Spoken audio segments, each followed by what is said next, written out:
This is the Xiaomi 14, a compact smartphone that has small to none of the compromises that you'd expect when it comes to compact flagship smartphones. So what you have here is essentially, without the Pro and the Ultra spec, a flagship smartphone housed inside a 6.3-inch display, and it fits snugly in the palm of your hand. Now, when you're looking at compact smartphones, you tend to have quite a lot of compromises, and well, they don't really exist here. In fact, let's look at the spec sheet of the Xiaomi 14, and what you get here is Snapdragon 8 Gen 3, 12 gig of RAM with 256 gigabytes of storage. You can get up to 512 in this. 6.3-inch LTPO OLED display with Dolby Vision 10 Plus. It's protected by Gorilla Glass Victus.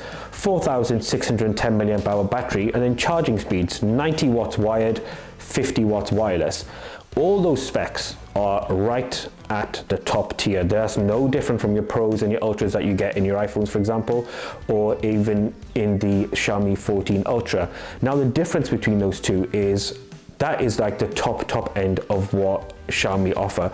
But when you look at the breakdown, this is probably the most compelling one to look at, primarily because the size, but also there doesn't seem to be that much of a difference that would justify a £300 to £400 price difference between this and the Ultra. And in this review, we're going to comprise and focus on two areas: cameras and HyperOS. But before we get to that, let's quickly touch on the quality of the Xiaomi 14. Fit, feel, finish, durability is right up there with what the best of the best that Samsung and Apple offer.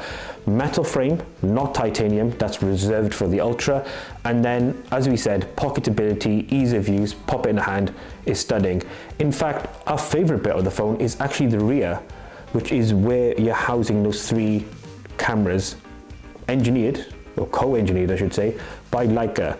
In fact, let's talk about those cameras and what they're capable of. So those triple cameras that we've just talked about, wide, ultra wide and telephoto, all 50 megapixels. Now, the front camera is a 32 megapixel shooter, which is capable of shooting 4K 60 FPS, which is, again, you're talking flagships now, you're talking those $1,200, $1,300 smartphones. On the rear, you can record 8K 24 FPS. Now, for us, this is a bit of a mixed bag. I don't know quite how to feel about the Xiaomi 14's cameras. In fact, let's go through some samples and videos and show you what they look like, and we'll talk about our thoughts. Generally speaking, it takes a little bit of work to get a really good photo on a Xiaomi 14, and in some of these photos, these are just snaps and shoots, or they are shots where we've taken the time and effort to kind of frame, shoot, etc., like you would in portrait mode, for example. Now, we're not going to talk specifics about different night modes or whatever. We're just going to have the gallery play through, and we're just going to give our general thoughts. In general, everything shot here is in Leica authentic mode, not vibrant, because authentic tends to be more of a real life to color, and what generally we found we would use the most. And you do get a slightly flatter color profile. It's not as vibrant or as punchy as you'd get on your Samsung or on your iPhones.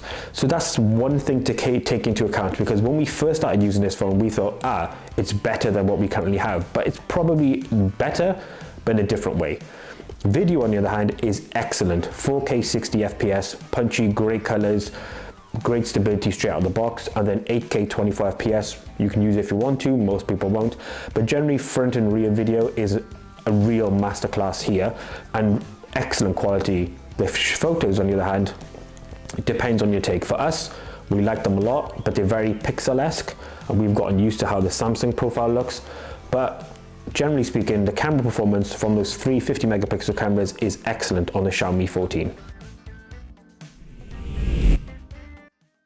So, talking about HyperOS, which is our second topic when it comes to this review, and that on the X6 Pro, which we previously reviewed, we'll link it below, was pretty impressive. But I think when it comes to your flagship smartphones, you're going to see a big difference, especially in animations, customization options, speed, usability.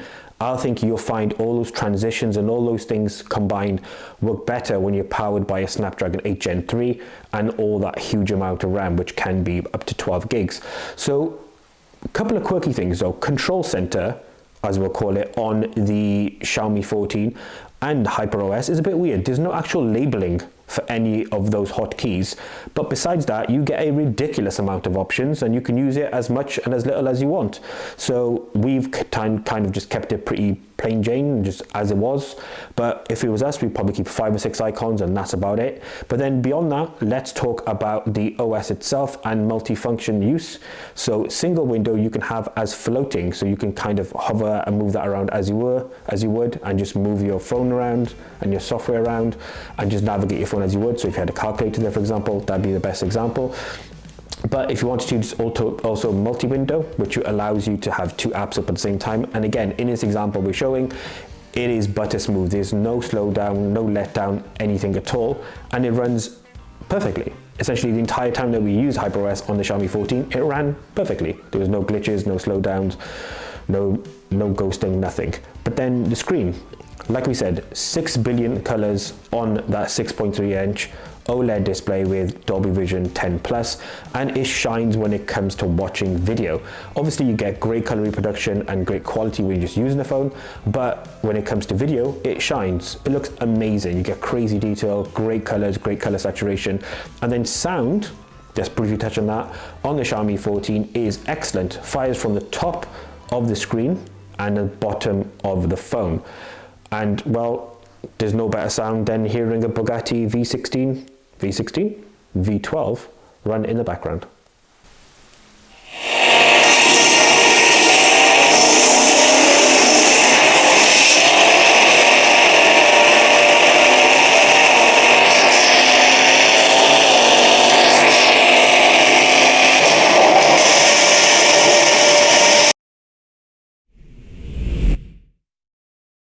So let's wrap everything up when it comes to the Xiaomi 14, and well, what are our final thoughts? As you could probably gauge through watching this review, we don't really have a lot of negative things to say about the phone itself. The only thing I would say possibly is when you compare the software updates and support compared to Apple, Google, Samsung, it's not as lengthy. Now, Xiaomi have not come out and actually said these exact things, but it's very possible that these are likely scenarios. So 4 years worth of software, 5 years worth of security compared to 7 on the Samsung, Google, and hypothetically the Apple devices. So a bit of a drop off, but that's really picking holes in an otherwise sort of perfect-ish scenario, I guess. The only thing we say, and it's such a difficult one to gauge because we vacillated over it for days, is the camera. Generally speaking, the performance is excellent if you're not bothered about having a super punchy photo output, I guess, the best way to put it. If you don't mind a slightly flatter, more natural look, then the Xiaomi 14's cameras are incredible. Generally speaking, we found it to be very, very good, if not great. Not maybe at the S24 iPhone 15 Pro series level, but pretty close. And in general, the Xiaomi 14 has been an excellent device to use. Pocketable, easy to use and navigate, and built incredibly well. It's been a fun experience. So this is the first flagship Xiaomi phone we've ever tested and reviewed, and our experience has been excellent. There's not much more else to say. This was close to being our new device. Very, very close. So if you're in the market for a flagship phone and you want pocketability, then the Xiaomi 14 will definitely be for you. Thank you so much for watching. Until the next one, as always, we out.